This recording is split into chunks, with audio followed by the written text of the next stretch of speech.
बार बोला ना पैसा दे। एक बात मैं बार बार नहीं दोहराता। पैसा पेड़ पे नहीं उगता। लोगों के घर में झाड़ू बर्तन पोछा करके ही पैसे कमाए हैं मैंने। ऐसे दारू में उड़ाने नहीं दूंगी। अपने पति से जवान लड़ाती है, जवान लड़ाती है।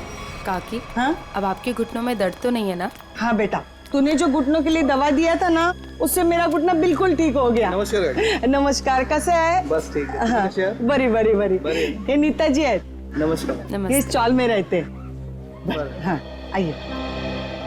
हमारे चाल के लोग ना बहुत अच्छे हैं, बहुत सपोर्ट करते हैं एक दूसरे को। हाँ अपने पति से जवान लड़ाती है, जवान लड़ाती है। ये सुनील और रेखा का फिर से किचकिच शुरू हो गया लगता है। अरे और मेरे को दोबारा पैसा लेने से रोका ना तो मुझसे बुरा कोई नहीं होएगा। तुझसे बुरा और हो भी कौन सकता है? कहा ना मैंने कि मैं पैसे नहीं दूंगी। जवान लड़ाती है, आज तेरे को सबक सिखा के रहेगा मैं। ए सुनील, खबरदार जो उस पे हाथ उठाया तो।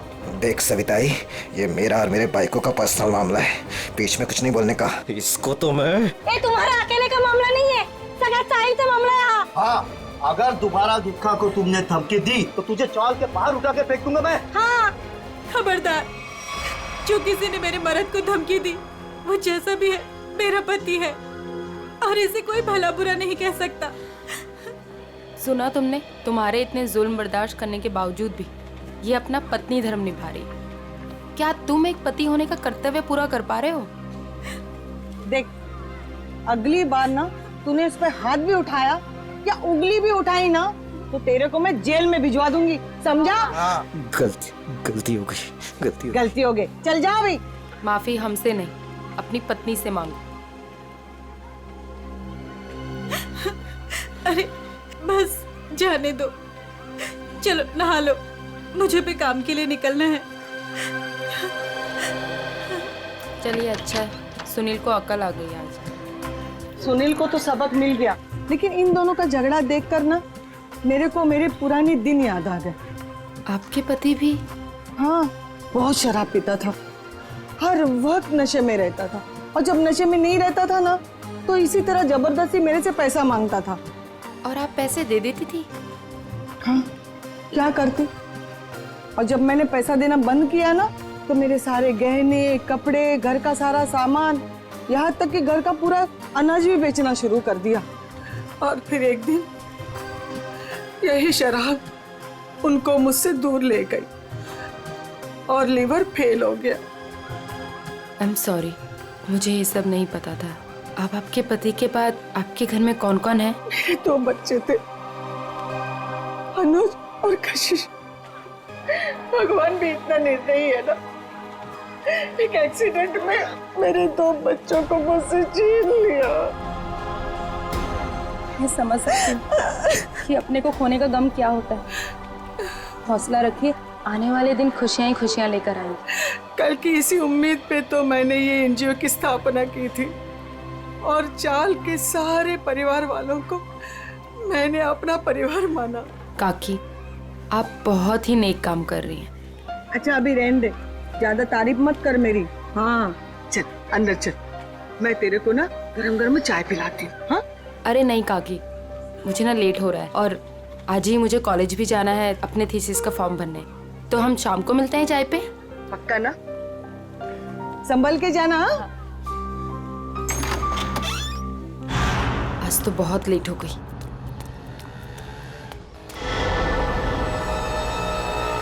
ये तो वही लड़का है, आज तो इस रोमियो को सबक सिखा कर आऊंगी। हेलो ओए मिस्टर, हेलो रुक, कब से मेरा पीछा कर रहा है? रुक, भागता कहाँ है? रुक। भाग गया, पता नहीं कहाँ कहाँ से आ जाते हैं। पर सविताई, मुन्नी को स्कूल भेजकर क्या फायदा? बाद में उसे शादी करके चूल्हा चौका ही तो संभालना है। यही तो गलत मानसिकता है उर्मिला। शिक्षा ग्रहण करने के लिए जितना अधिकार लड़कों का है ना, उतना ही लड़कियों का भी है। आज हमारे देश में ज्यादातर परिवारों में महिलाएं उतना ही आर्थिक सहयोग देती है जितना कि पुरुष। क्यों नीता, मैंने ठीक कहा ना? बिल्कुल कहा।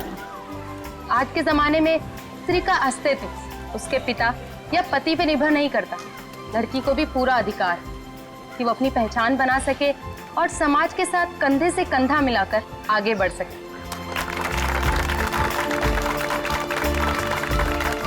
क्या बात है, आप दोनों के विचारों से हम सब सहमत हैं। हाँ तो मुन्नी का स्कूल जाने का पक्का हो गया। हाँ, पक्का। ये फिर से यहाँ आ गया। लगता है इसको सुबह की डांट का कुछ असर नहीं हुआ। कौन है ये नीता, तुम जानती हो? नहीं काकी, पता नहीं कौन है और कहाँ से आया है, लेकिन रोज मेरा पीछा कर रहा है। अरे पहले क्यों नहीं बताया? चलो जमकर खबर लेते हैं आज इसकी। चलो चल। हेलो, तुम मेरा पीछा करते करते यहाँ तक आ गए? क्या कर रहे हैं? चाहते क्या वहाँ? अरे कहाँ जा मैं रहे हैं? तुमसे बात कर रही हूँ। अरे सुनाई दे रहा है कि नहीं दे रहा है? क्या हो गया इसे? अरे सीढ़ी, अरे ये तो छत, अरे सुनो, छत के ऊपर जा रहा है। कहाँ जा रहे हो? एक किधर जा रहा है ये? ओ हीरो, रुको। अरे अरे अरे, एक क्या कर रहा है? अरे नीचे उतर। अरे खोपड़ी सटक ली है तुझी, क्यों जान देना चाहता है अपनी? अरे बोल ना कुछ। अरे बोल। मैं यहाँ कैसे आया? इधर क्या कर रहा हूँ मैं? तेरे को नींद में चलने की आदत है क्या? हाँ? कब से बुला रहे थे तेरे को? ड्रामा मत करो, बताओ कि मेरा पीछा क्यों कर रहे थे? मैं बात करती हूँ। बेटा देख, तेरे दिल में ना जो कुछ भी है सच सच बता दे। तू नीता को पसंद करता है क्या? वो बात नहीं है, मैं तो नीता जी का बॉडीगार्ड हूँ।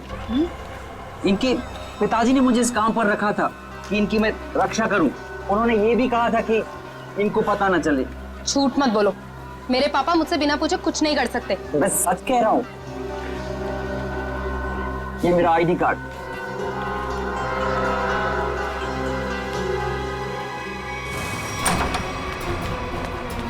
अरे नीता बिटिया, अरे अभी हम तुम्हारे बारे में ही बात कर रहे थे। नमस्ते अंकल। नमस्ते बेटा।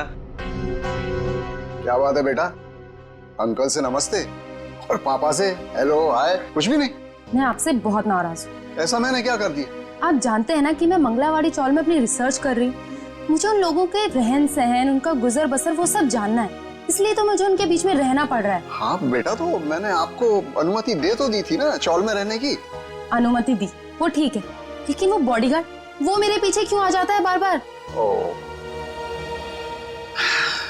देखो बेटा, मैंने बॉडीगार्ड इसलिए रखा था कि मैं चैन की नींद सो सकूं और मुझे यकीन रहे कि मेरी बिटिया वहां पर सुरक्षित है। पापा, मैं कोई बच्ची थोड़ी हूँ, अपनी देखभाल कर सकती हूँ। शेखर अंकल, समझाइए ना पापा को। पापा के लिए तो तुम हमेशा बच्ची ही रहोगी। 50 साल की हो जाओगी ना तब भी। आप भी ठीक है, आप भी ना पापा की तरफदारी कर लो। अरे नहीं नहीं बेटा, हम तो आपकी ही तरफ हैं। देखो रतन, ये अच्छी बात नहीं है भाई। नीता बिटिया को उसकी पर्सनल स्पेस मिलनी चाहिए। लेकिन शेखर, तुम्हें तो पता है ना शहर में जुर्म कितने बढ़ गए। अब मैंने एक बॉडीगार्ड रख लिया तो कौन सा पहाड़ टूट गया यार। मुझे ना आपसे कोई बहस नहीं करनी। कल मेरा जन्मदिन है और ये मेरा जन्मदिन का गिफ्ट कि नो बॉडीगार्ड। अरे हाँ, कल तो नीता बिटिया का जन्मदिन है। अरे यार, मैं तो बिल्कुल भूल ही गया था। लेकिन मैं कैसे भूल सकता हूँ मेरी प्यारी प्यारी बिटिया का जन्मदिन। मैंने जन्मदिन की खुशी में एक बहुत बड़ी पार्टी रखी है। पार्टी? ठीक लगा ना बेटा? Happy birthday Nita. Thank you so much, please enjoy. अच्छा नीता बेटा, जन्मदिन की ढेर सारी शुभकामनाएं। भगवान करे तुम्हें मेरी भी उम्र लग जाए। थैंक यू सो मच काकी। पापा, ये सविता काकी है, मैंने बताया था ना आपको इनके बारे में। हाँ, नमस्ते नमस्ते। हमारी बेटी आपकी बहुत तारीफ करती। आपकी बेटी भी बहुत बहुत अच्छी है। Thank you very much. ये है मेरे बिजनेस पार्टनर शेखर। नमस्ते। नमस्ते, आपसे भी मिलकर बहुत खुशी हुई। मुझे भी बहुत खुशी हुई आपसे मिलकर। Ankit, many happy returns of happy birthday. Thank you so much. अरे sir, looking handsome sir. Thank you. अच्छा सर, कल हमारे नए प्रोजेक्ट की मीटिंग फिक्स हुई है, सुबह 10 बजे। 10 बजे? Okay done. हेलो जी, ये मेरी बर्थडे पार्टी है, आपका ऑफिस नहीं, तो ये जो अपना काम है ना ऑफिस तक ही रखिए। सॉरी बेटा, सॉरी। आई एम सॉरी, आज काम की कोई बात नहीं हो गई, ठीक है। चलो अब केक काटे। पापा बस एक मिनट, छोटा सा सरप्राइज है। रामू, श्याम, जल्दी से सारे मेहमानों के चश्मे ले आओ। चश्मे? चश्मे? ये देखिए रंग बिरंगे चश्मे। सो आज का थीम है गॉगल्स, तो ये सबको पहनने हैं। Okay guys? Very innovative idea. तुम्हें ड्रेस से मैच कर रहा है ना? हाँ। पर मैं अभी नहीं लगाऊंगी, मैं केक काटने के बाद लगाऊंगी। चलो चलो केक काटते हैं। हाँ।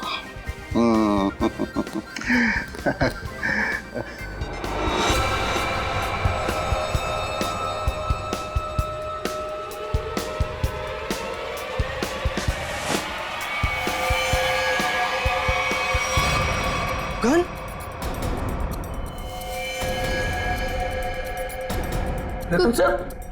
रतन ये क्या कर रहा है यार? गोली लग गई।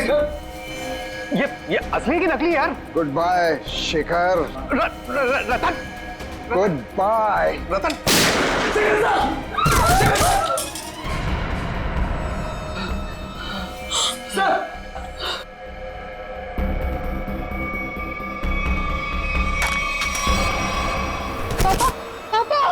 पापा ये तो बेहोश हो गए। ये अच्छा है, गोली मार के बेहोशी की एक्टिंग कर रहे हैं। अरे कोई एम्बुलेंस बुलाओ, शेखर जी को गोली लगी है। और सीआईडी को भी फोन करना पड़ेगा। Hello CID?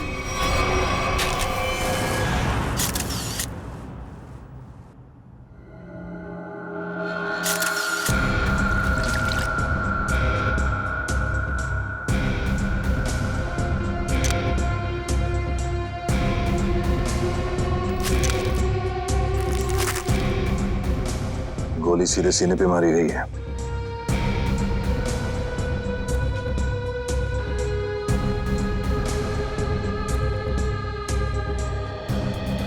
आप सबने देखा था रतन जी को गोली चलाते हुए शेखर जी पे? हाँ सर, हम तो हक्के बक्के रह गए ये देख के। इतनी अच्छी पार्टी चल रही थी, सब कितना एंजॉय कर रहे थे। पता नहीं अचानक रतन जी को क्या हो गया, उन्होंने गोली चला दी। जरूर मेरे पापा के खिलाफ किसी ने साजिश की, ऐसा कर ही नहीं सकते। रतन जी। सर। रतन जी को होश आ गया। बताओ इन्हें। ये उठिए, चलिए उठिए। शेखर को क्या हो गया? सर क्यों भारी हो रहा है? पहले खून कर दिया इनका, अभी सरदर्द का बहाना कर रहे हो? हाँ, ये नाटक बंद करो, हटाओ। उठिए। ये आप क्या कह रहे हैं? मैंने किसी का खून नहीं किया। नीता बेटा क्या कह रहे हैं ये लोग, मेरी समझ में नहीं आ रहा है बेटा। पापा मुझे खुद समझ में नहीं आ रहा है कि ये सब हो क्या रहा है। समझ में आएगा, सबको बहुत जल्दी सबको समझ में आ जाएगा। निखिल, मयूर, घर की अच्छी तरह से तलाशी लो। यहाँ पे पार्टी में जितनी भी चीजें मौजूद है सबको उठा लो। जयंती सर, इस गन को फोरेंसिक लैब में भिजवा दो। और रतन जी चलिए ब्यूरो चलते हैं। पापा ठीक तो है ना? पापा सब बैलिस्टिक्स रिपोर्ट आ गई। इसमें साफ साफ लिखा है कि शेखर को जो गोली लगी थी वो रतन जी के गन से चली थी, और उस गन पे जो उंगलियों के निशान मिले थे वो भी रतन जी के ही थे। कहिए रतन जी, क्या कहना है आपको इस बारे में? नहीं, कुछ समझ में नहीं आ रहा सर। सर बहुत भारी हो रहा है। ऐसा लग रहा है जैसे किसी गहरी नींद से जागा हूं मैं। कोई डरावना सपना देखा है मैंने। हाँ, मगर क्या करे, शेखर जी की मौत तो कोई सपना नहीं है। सारे सबूत यही कह रहे हैं कि शेखर का खून तुमने किया है। मैंने कोई गोली नहीं चलाई सर। आप मुझ पर यकीन क्यों नहीं कर रहे सर? तो फिर वो गोली क्या अपने आप शेखर जी के शरीर में गई? कुछ याद नहीं आ रहा है मुझे। रतन जी,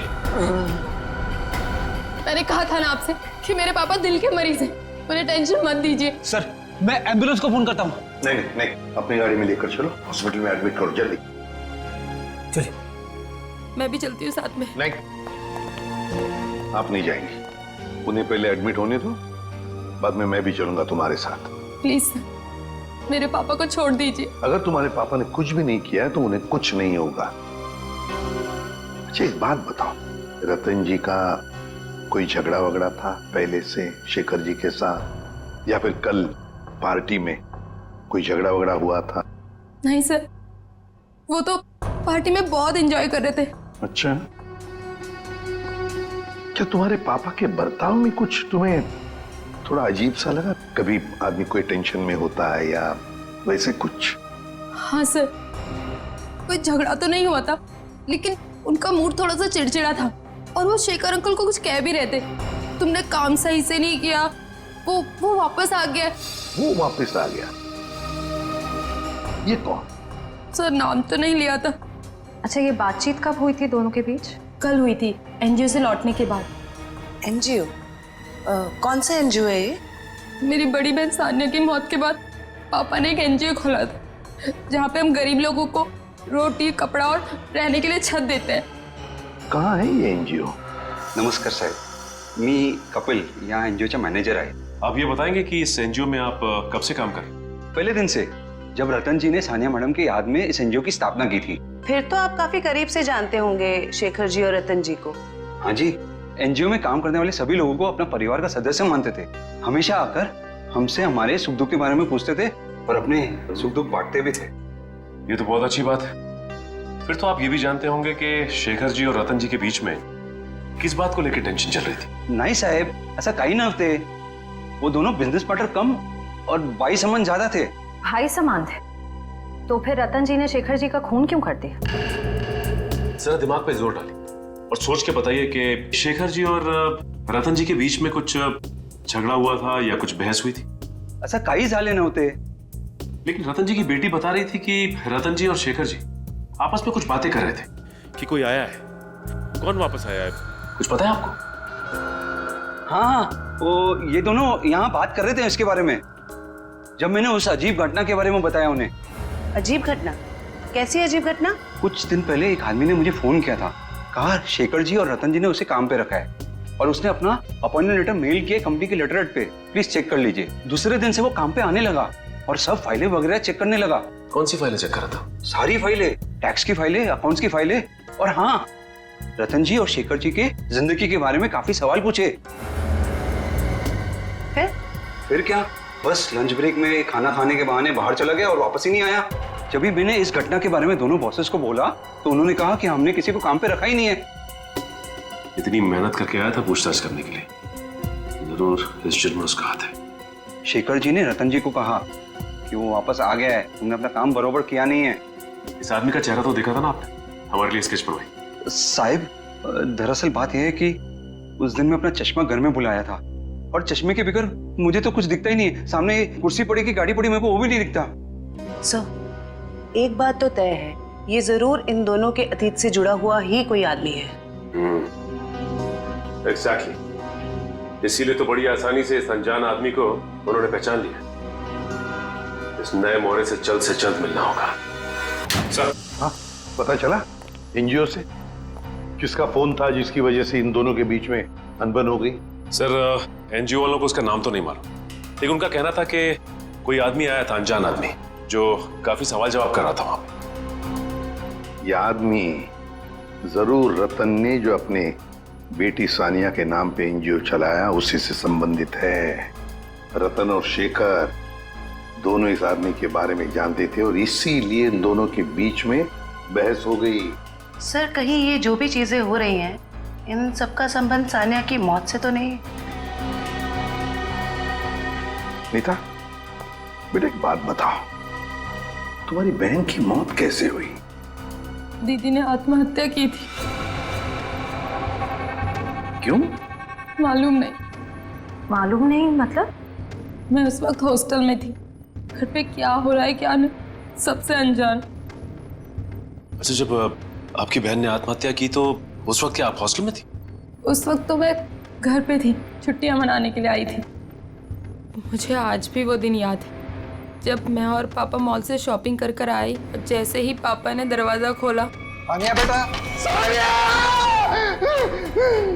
नीता, क्या तुमने अपने पापा से पूछा नहीं, जानने की कोशिश नहीं की कि क्यों तुम्हारी बहन सानिया ने ऐसा कदम उठाया? पूछा था सर, बहुत बार, लेकिन पापा हमेशा यही कहते थे कि तुम्हें इस बारे में जानने की जरूरत नहीं, और वो रोने लगते थे। इसलिए मैंने इस बारे में कभी उनसे बात नहीं की। हम अगर किसी को तो पता होगा ना क्या तकलीफ थी सानिया को, कोई खास दोस्त न कोई तो। आया जी थी, वो हमेशा उनके साथ रहती थी। उसकी जिंदगी के पहले दिन से लेके आखिरी दिन तक वो हमेशा दीदी के साथ रही है।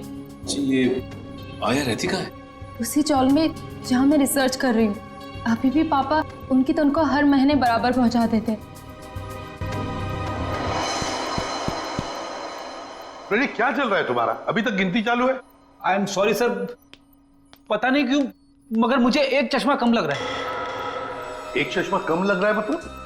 सर पार्टी में 20 लोग आए थे। हाँ। मैं कम से कम 5 बार गिन चुका हूँ, हर बार 19 चश्मे बता रहे। तो फिर एक चश्मा कहाँ गया? पता नहीं सर। जी बिल्कुल सही कह रहे हैं, जो चश्मा मेरे पापा ने पहना था वो तो इसमें है ही नहीं। पापा का चश्मा कहाँ गया? सर हो सकता है जब पापा बेहोश हुए हो तो कोई लेकर चला गया हो। कमाल है सर, पार्टी में खून हो जाता है मगर फिर भी किसी को चश्मा चुराने की सूझी।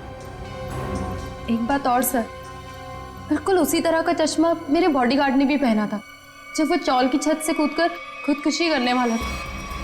एक मिनट, तुम्हें कैसे पता चला कि वो वही चश्मा था जो तुम्हारे पापा ने पहना था? क्योंकि मैंने उसे पहले भी देखा है।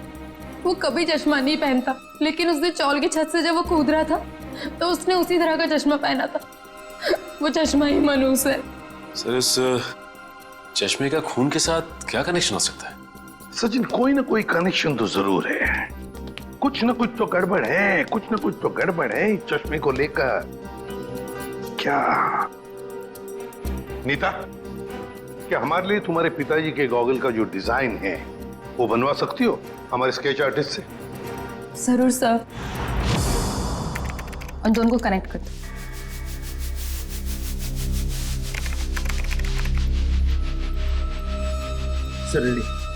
ठीक है, थैंक यू। कमाल का डिजाइन है ये इस चश्मे का। सर ये चश्मा तो कस्टम मेड लगता है, क्योंकि रेडीमेड चश्मों की डिजाइन ऐसी नहीं होती। हाँ श्रेया, ये ऑर्डर दे के डिजाइन देकर बनाया गया चश्मा है ये। पता लगाना पड़ेगा शहर में ऐसी कौन सी दुकानें हैं, कितनी दुकानें हैं जो इस तरह के चश्मे बनाती है। फिर सानिया की आया के बारे में भी पता लगाना पड़ेगा। हेमलता जी। कौन है? आप सानिया की आया थी ना? हाँ, पर आप लोग? देखिए हम सीआईडी से। सीआईडी? माफ करना माँ जी, हम लोग ने आपको परेशान किया। ठीक है बेटा, दिवस भर में आराम ही करती हूँ, पर आप लोग यहाँ कैसे? देखिए हिमलता जी, आप सानिया की आया रही बचपन से, है ना? और फिर सानिया ने आत्महत्या भी की, ये तो आप जानती ही हैं। अब ये जानना चाहते हैं कि क्यों सानिया ने क्यों आत्महत्या की।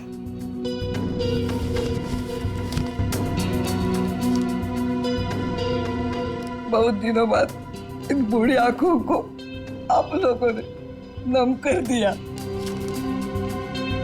हम आपका दुख समझते हैं। मैं हूँ जिम्मेदार, मैं हूँ। या तो रतन जी को मैंने मनाना चाहिए था उस रिश्ते के लिए, वरना सानिया को मजबूर करना चाहिए था वो लड़के को भूलने के लिए। लड़का? कौन लड़का? जिससे वो प्यार करती थी। प्यार करती थी?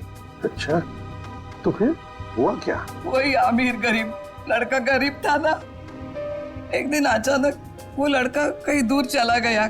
महीनों इंतजार करती रही सानिया, न खाती थी न पीती थी। वो अपने बंद कमरे में रोती रहती थी। वो लड़का कौन है, कहाँ रहता है, क्या उसका कोई टेलीफोन नंबर वगैरह है आपके पास?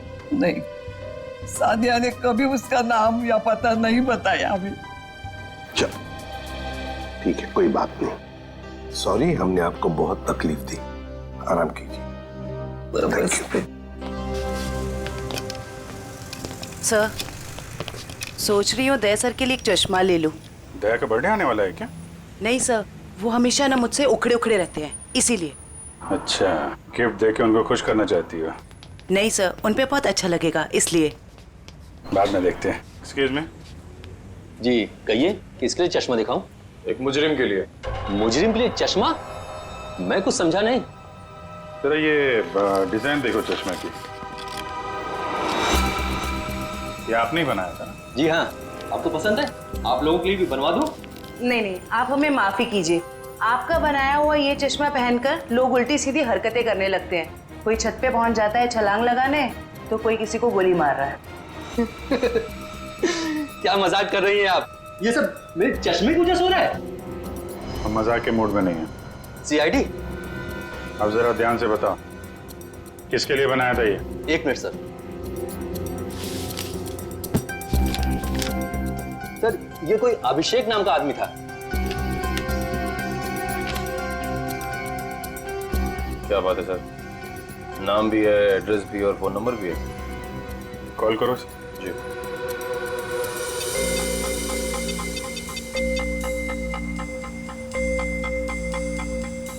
सर, नंबर गलत है। गलत?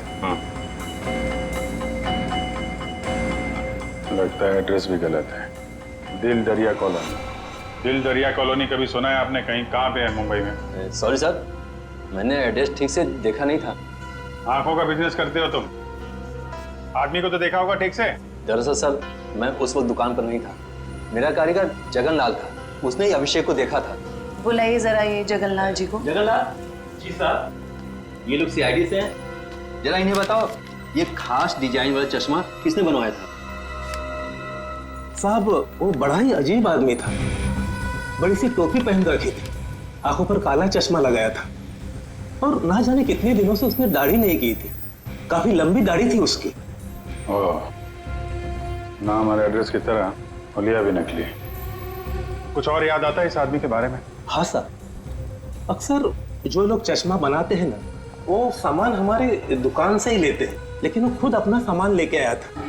फ्रेम, कांच और एक अजीब सी छोटी सी चीज उसने लगाई थी चश्मे में। छोटी सी चीज? अच्छा, उस चीज के बारे में कुछ बता सकते हैं आप? अपने मोबाइल का सिम कार्ड होता है ना, उससे भी छोटी चीज थी। और साहब, चश्मा बनने के बाद उसने मुझे पहनने भी नहीं दिया। मुझे फिटिंग चेक करवानी थी तो बोला चश्मा गंदा हो जाएगा। ये भी कोई बात हुई? कोई बात नहीं। आप जरा ये मेरा कार्ड रखिए। अगर वो आदमी दोबारा आए या दिखाई पड़े तो मुझे फोन करना, और उसको नहीं बताएंगे। इतना तो समझते हैं ना आप? समझ गए सर। सर, हाँ, ये रोहन और मीशा है। ये सानिया के बड़े अच्छे दोस्त थे। घबराओ मत। देखो, हमने तुम्हें यहाँ कुछ सवाल पूछने के लिए बुलाया है। कैसे सवाल सर? सानिया के बारे में। क्या तुम लोगों को पता है सानिया ने ऐसा क्यों किया, क्यों आत्महत्या की? पता नहीं सर, अगर उसे कोई प्रॉब्लम होती तो हम जरूर उसकी मदद करते, लेकिन ऐसा कुछ नहीं था सर। एक बात बताओ, क्या सानिया का कोई बॉयफ्रेंड वगैरह था? कोई लड़का था उसकी जिंदगी में?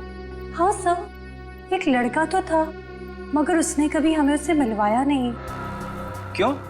पता नहीं सर, वो बोली सब कुछ ठीक हो जाने के बाद सबको बताएगी। बहुत सीरियस थी उसको लेकर, शादी करना चाहती थी उससे। अच्छा, क्या नाम क्या था उस लड़के का? नहीं सर, उसके बारे में कुछ भी नहीं बताया था। पर हाँ सर, वो कॉलेज खत्म होने के बाद मंगलावाड़ी चौल जाती थी। एक दो बार तो मैंने खुद उसे वहाँ पे छोड़ा था। वहाँ पे एक लड़का बाइक पे हेलमेट पहने उसका इंतजार किया करता था। मंगलावाड़ी? चलो, थैंक यू वेरी मच, तुम दोनों जा सकते हो। मंगलावाड़ी चाल? सर, नीता तो वहीं पे रिसर्च करती थी। और उसकी बहन सानिया, नीता की बहन सानिया जिस लड़के से मिलने जाती थी, वो मंगलावाड़ी चाल में ही रहता है। मंगलावाड़ी चाल में। कुछ समझ गए? समझ गया सर। मतलब ये नीता उस लड़के को जानती है, मगर जानबूझ के हमसे छुपा रही है। हाँ, मंगलावाड़ी चाल। इस लड़की को देखिए, क्या आप में से कोई भी इसे जानता है, कभी देखा है? हाँ, ये अक्सर हमारे चौल में आया करती थी उस लड़के से मिलने। कौन सा लड़का? मनोज नाम था उसका, इसी चाल में रहता था वो। रहता था मतलब? अब नहीं रहता? वो दरअसल कुछ साल पहले उसे सजा हो गई थी। अब तक तो सजा पूरी भी हो गई होगी, पर वो वापस लौटा नहीं। क्या क्या किया था उसने? सर पक्के से तो पता नहीं, पुलिस कह रही थी चोरी चकारी का इल्जाम है उस पर। मनोज, चल, thank you very much. Sir जिस मनोज की आप बात कर रहे हैं उसका तो सर कोई भी पुलिस रिकॉर्ड नहीं है। सुमी जी, ये कैसे हो सकता है जबकि मंगलावाड़ी चाल में रहने वाले लोगों ने हमें बताया कि 5 साल पहले मनोज को उसी चाल में से गिरफ्तार किया था। सर सारी फाइलें आपके सामने रखी हुई हैं, 5 साल के सारे रिकॉर्ड आप देख चुके हैं, मगर कहीं भी इस नाम का कोई शख्स नहीं है। हो सकता है मनोज की फाइल गुम हो गई। ऐसा कैसे हो सकता है सर? क्यों नहीं हो सकता? तो फिर मनोज की फाइल मिल क्यों नहीं रही है? हो सकता है सर आपको कोई गलत इंफॉर्मेशन मिल गई हो, या फिर इस नाम का कोई शख्स हो ही ना, या फिर चौल वालों ने आपसे झूठ बोल दिया। होने को तो यह भी हो सकता है कि मनोज की फाइल यहां से जानबूझकर गायब की गई।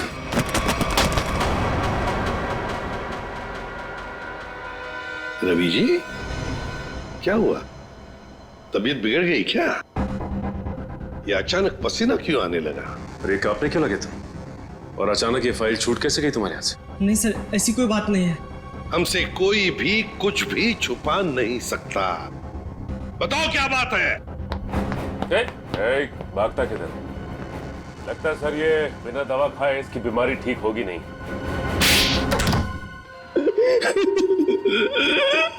सर मुझे माफ कर दीजिए, मेरे पैसों के कारण मनोज की फाइल जला दी। शर्म आनी चाहिए तुम्हें। पैसों की लालच में तुमने मुजरिम की मदद की, और तो और अपने नौकरी से गद्दारी की, अपने देश से भी गद्दारी की तुमने। कौन से जेल में है मनोज? सर तिलक नगर जेल में था, 7 साल की सजा थी उसे। अच्छे व्यवहार के कारण 4 साल में उसे रिहा कर दिया गया।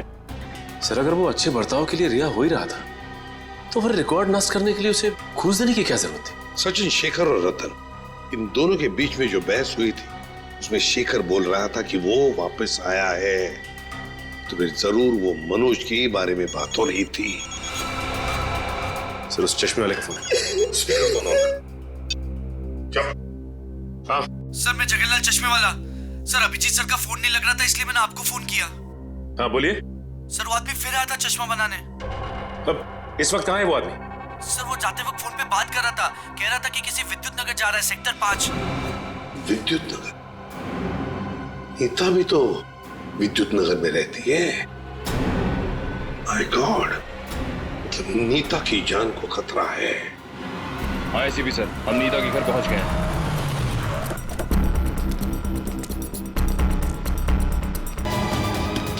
पकड़ो। आ जाओ। मयूर चश्मा। ये क्या कर रही थी तुम? अपनी जान क्यों दे रही थी? जान दे रही थी? मैं क्यों अपनी जान दूंगी? तुम छत पे क्या करने आई थी? छत पे? मैं छत पे क्या कर रही हूँ? मुझे कुछ याद नहीं आ रहा। मैंने वो चश्मा पहना था और पता नहीं मेरा सर दर्द हो रहा है। सर इस केस में ये क्या हो रहा है? लोग अचानक खुदकुशी करने चले आते हैं।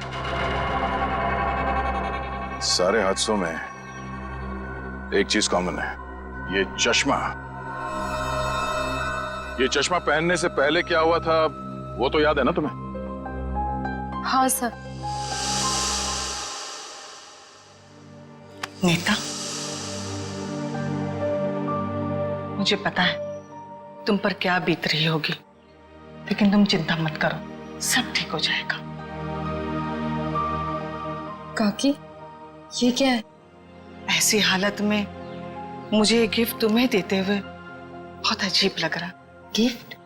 हाँ, तुम्हारा बर्थडे था ना, तो हमारे चौल के बच्चों ने अपने हाथों से बड़े प्यार से तुम्हारे लिए गिफ्ट बनाया।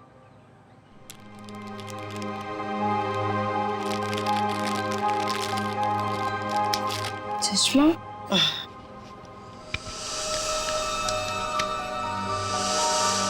ये सविता जी कौन? सविता जी मंगलवाड़ी चौल में रहती हैं। बड़ी नेक औरत है। ये कितनी नेक औरत है ये तो उनसे मिलने के बाद ही पता चलेगा। अरे अरे अरे अरे सविता जी, लगता है हम लोग गलत वक्त पर आ गए। कहीं जा रही थी आप? हाँ, वो कुछ जरूरी काम आ गया था, इसलिए मैं कलकत्ता जा रही हूँ। लेकिन क्या करें, अब तो आप कलकत्ता जा नहीं पाओगी। क्यों नहीं जा पाऊंगी?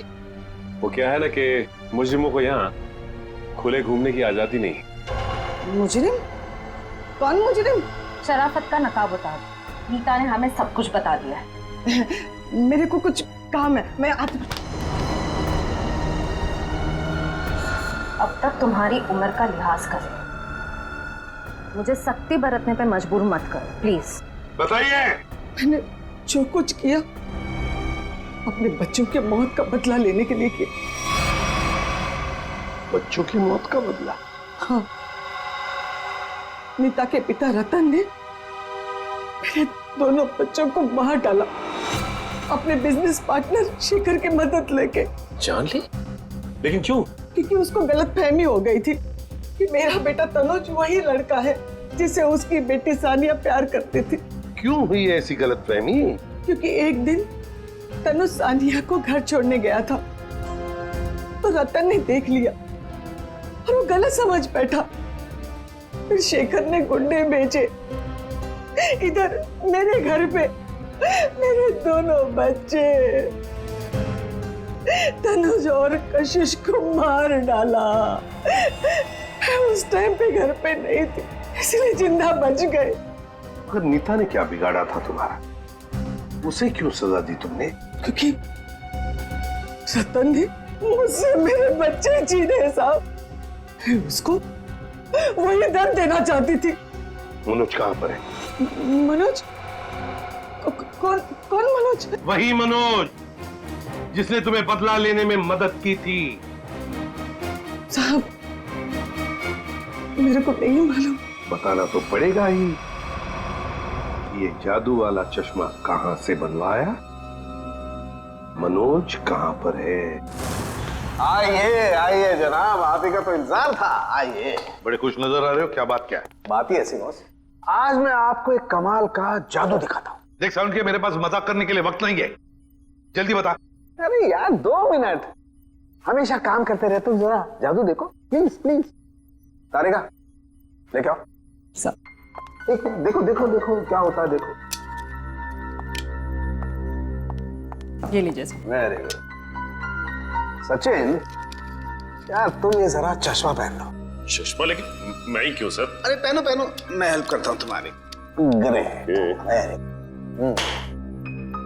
अब सचिन जरा ध्यान से देखो और बताओ कि ये चश्मा वहां से ला करके किसने दिया? अरे सर कैसी बात करते हैं? तारिका ने। नहीं सचिन, गौर से देखो, ये चश्मा वहां से उठा करके तारिका नहीं श्रेया लेकर के आई। मैं? अरे सर कैसी बात कर रहे हैं आप? आपके सामने जो खड़ी है वो तारिका है और जो यहाँ खड़ी है वो श्रेया है। सचिन जरा गौर से देखो और फिर बताओ, तुम्हारे सामने जो खड़ी है वो तारिका नहीं है, वो श्रेया है। सचिन। हाँ सर, मेरे सामने जो खड़ी है वो श्रेया है।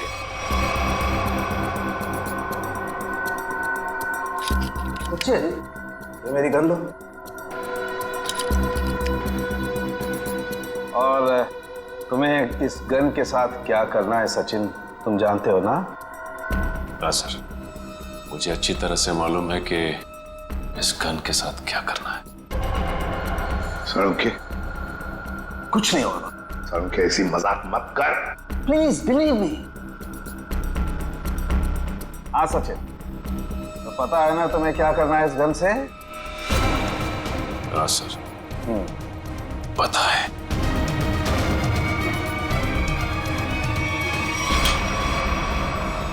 लाओ सचिन, ये गन मुझे दे दो। अब ये चश्मा भी तुम्हारा उतार देना है। बैठ जा बैठ जा। मुझे हो क्या रहा है? सर भारी हो रहा। सचिन, अभी अभी आपने मुझे मारने की कोशिश की, मुझ पर गोली भी चलाई, वो तो गन खाली थी इसलिए। ये तुम क्या कह रही हो? मैं तुम्हें मारने की कोशिश क्यों करूंगा? मैं तुम्हें गोली क्यों चलाऊंगा? रिलैक्स रिलैक्स, मैं बताता। बस ये बहुत ही स्पेशल चश्मा है। इस चश्मे में एक डिवाइस लगी हुई, एक ऐसा यंत्र जिसकी वजह से जो इंसान इस चश्मे को पहनता है वो सम्मोहित हो जाएगा, हिप्नोटाइज। और ये नैनो डिवाइस है जो वॉइस रिकॉर्ड करता रहता है। तो जिस इंसान ने चश्मा पहना है उससे ये बताता रहता है कि उसे एग्जैक्टली करना क्या है। आपने जो मुझ पर गोली चलाई वो भी इसी डिवाइस की वजह से। इसलिए वो आवाज आ रही थी। लेकिन ये आवाज हमें सुनाई क्यों नहीं दी? वो इसलिए क्योंकि वो आवाज बहुत ही ज्यादा धीमी है। बॉस, वो आवाज इतनी कम है कि बाजू में खड़ा इंसान भी वो आवाज सुन नहीं सकता है। और जैसे ही ये चश्मा उतारा जाता है, आदमी भूल जाता है कि उसने जब वो चश्मा पहना था क्या किया था उस वक्त। एग्जैक्टली। और इसीलिए रतन जी को ये याद नहीं था कि इन्होंने शेखर पे गोली चलाई। और उस बॉडीगार्ड को भी इसीलिए पता नहीं चला कि वो कब छत पर गया और कब छलांग लगाई। ये सारा उस मनोज का किया हुआ कर्म है। अब वो वक्त आ गया है जो मैंने अपनी पूरी जिंदगी में किया, वो सारे कर्मों का हिसाब होगा। अफसोस पाप का घड़ा पुण्य से भी भारी है, लेकिन मेरी जैसी औरत का जीने का कोई अधिकार नहीं है, कोई अधिकार नहीं है। उम्मीद करती हूँ अगले जन्म में अच्छा इंसान बनने की कोशिश करूंगी।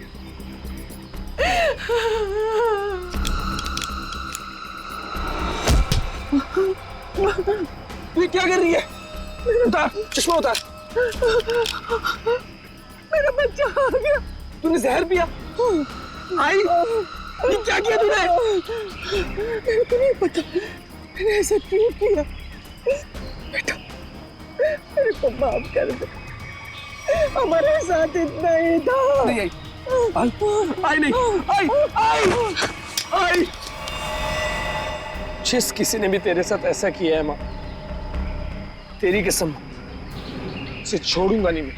अब पता चला किसी अपनों पर वो मौत का चश्मा लगाने के बाद कैसे लगता है। चलो अब तुम्हारे आंखों पे कानून का चश्मा चढ़ाते हैं। कहाँ भाग रहे हो? रुक, सचिन उधर से पीछे जाओ उसके।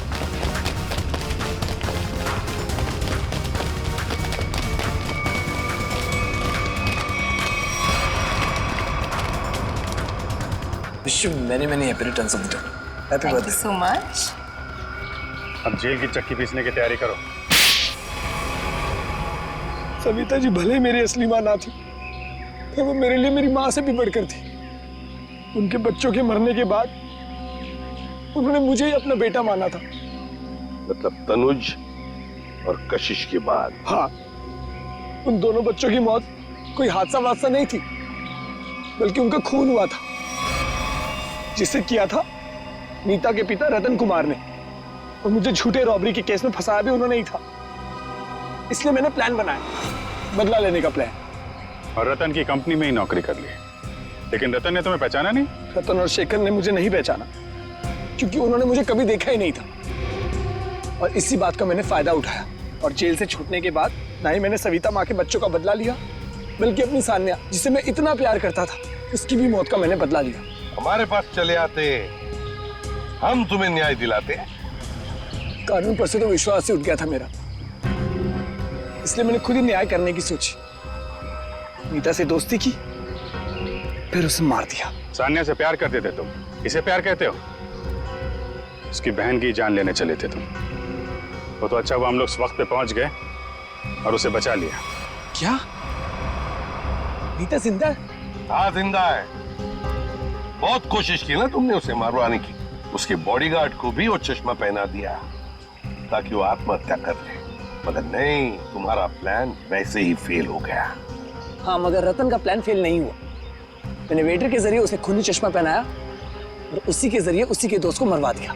और फिर हमारे आने से पहले वो चश्मा तुमने गायब कर दिया। फिर वो चश्मा सविता के जरिए तुमने नीता तक पहुंचा दिया।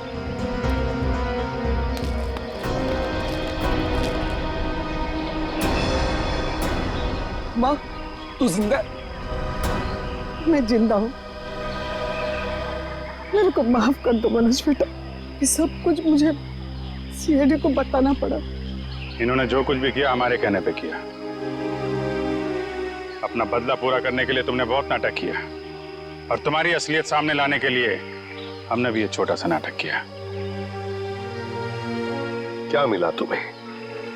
इस बदले की आग ने तुम्हें कहां से कहां पहुंचा दिया। अब जेल की सलाखों के पीछे सड़ते बैठना, कानून तुम्हें कड़ी से कड़ी सजा देगा, शायद फांसी ही होगी।